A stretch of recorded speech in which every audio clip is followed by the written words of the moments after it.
एक और सवेरा, हवाओं की लहरें आई है लेकर पैगाम तेरे, के फिर आ रहे हैं देखो प्यारे यीशु हमारे, ओ यीशु हमारे, ओ यीशु हमारे, ओ यीशु हमारे, ओ यीशु हमारे, ओ यीशु हमारे। प्रभु यीशु मसीह के पावन नाम में आप सभी को अभिवादन। यूहन्ना अपने सुसमाचार में अपने 3 अध्याय के 16वें वचन में इस प्रकार से लिखता है, क्योंकि परमेश्वर ने जगत से ऐसा प्रेम रखा कि उसने अपना इकलौता पुत्र दे दिया, ताकि जो कोई उस पर विश्वास करे वह नाश न हो परंतु अनंत जीवन पाए। 17वें वचन में यूहन्ना कहता है, परमेश्वर ने अपने पुत्र को जगत में इसीलिए नहीं भेजा कि जगत पर दंड की आज्ञा दे, परंतु इसीलिए कि जगत उसके द्वारा उद्धार पाए।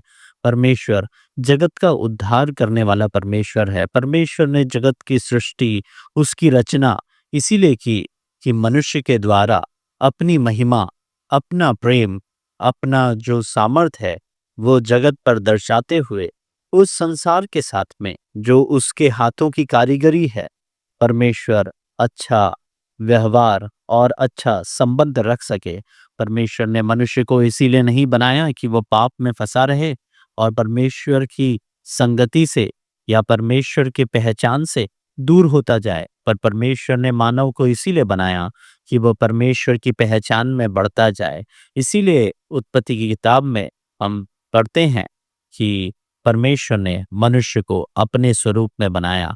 परमेश्वर मनुष्य से प्रेम करने वाला परमेश्वर है, और जब मनुष्य पाप में फंस गया तो परमेश्वर ने उसे उस पाप से छूट जाने के लिए, उसे उस पाप से छुटकारा देने के लिए और अपने करीब फिर लाने के लिए, अपनी संगति में उसे वापस स्थापित करने के लिए अपने पुत्र को भेजा।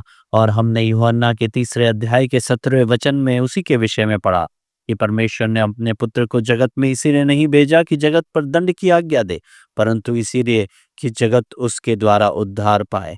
यूहन्ना 3 अध्याय 16 वचन और 17 वचन जिन्हें हमने अभी पढ़ा, ये दोनों वचन परमेश्वर के प्रेम को दर्शाते हैं जो वो हम में से हर एक से करता है। हर एक मनुष्य से प्रेम करने वाला, अपनी सृष्टि से, अपने पुत्र से भी बढ़कर प्रेम करने वाला एक परमेश्वर है।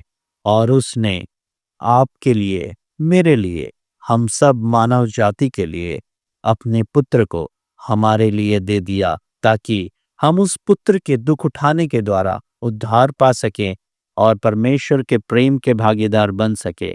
इस प्रेमी परमेश्वर को पहचानने में परमेश्वर आपकी सहायता करे।